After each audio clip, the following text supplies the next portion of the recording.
செவிலியர்கள் பிரச்சனையில வந்து தொகுப்பூதியம் வாங்கிக்கிட்டு பாவம் 18,000 ரூபாய் சம்பளத்தில் தொகுப்பூதியத்தில் செவிலியர்கள் வேலை செய்கிறாங்க. அதே வந்து பணி நிரந்தரம் செய்யப்பட்டவர்களுக்கு 55,000 ரூபாய் சம்பளம். சென்னை உயர்நீதிமன்றம் 2 பேரும் ஒரே வேலையை தான் செய்கிறாங்க, அதுவும் ரொம்ப முக்கியமான பணியை செய்கிறாங்க, அவங்களோட பணியை நிரந்தரமாக்கி ஒரே சம்பளம் கொடுக்கணும்னு உத்தரவு போடுது. அதை எதிர்த்து திராவிட மாடல் ஆட்சி சமூக நீதி காக்கக்கூடிய அரசு இருக்குல்ல, அது வந்து உச்சநீதிமன்றத்துக்கு போகுது.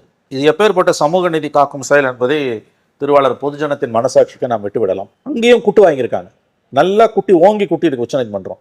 இப்படியே சொல்லியிருக்காங்க, சுரண்டல் அரசுன்னு சொல்லியிருக்காங்க. உங்களுக்கு வந்து பணம் இல்லைன்றீங்க, இலவசங்களை அள்ளி வீசுறீங்களே, அதுக்கு மட்டும் உங்களுக்கு எங்க பணம் வந்திருக்கு? நல்லா கவனிங்க கார்த்தி, இதை கேட்கறது உச்சநீதிமன்றம். இதை வந்து யாரோ சமூக ஆர்வலர்களோ அல்லது இலவசங்களுக்கு எதிரானவர்களோ எதிர்கட்சிகளோ கேட்டால் அது வந்து காழ்ப்புணர்ச்சி கொண்டதுன்னு திமுக அரசு, ஆட்சியாளர்கள், திமுகவோட தொங்கு சதைகள், திமுகவோட பெய்டு மவுத்ஸ் அதை ஒதுக்கிட்டு போயிடலாம். இதை கேட்பது உச்சநீதிமன்றம். நீங்கள் சுரண்டுகிறீர்கள், 2 பேரும் ஒரே விதமான பணியை தான் செய்கிறாங்க.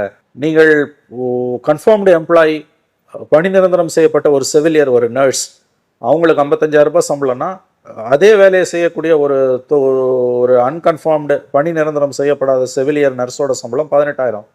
இது ஏற்புடையதல்ல. உயர்நீதிமன்றம் கொடுத்த தீர்ப்பை நீங்கள் அப்படியே அமல்படுத்த வேண்டும். நீங்கள் சுரண்டுகிறீர்கள், பணம் இல்லைன்னு சொல்றீங்க, இது ஏற்புடையதல்ல. இலவசங்களை அள்ளி வழங்குறீங்களா, அதுக்கு மட்டும் உங்ககிட்ட எங்கேருந்து பணம் வருது? இது சுரண்டல் அரசு அப்படின்னு வெளிப்படையாகவே வந்து யூ ஆர் எக்ஸ்ப்ளாய்டிங் யுவர் ஸ்டாஃப்னே உச்சநீதிமன்றம் சொல்லு.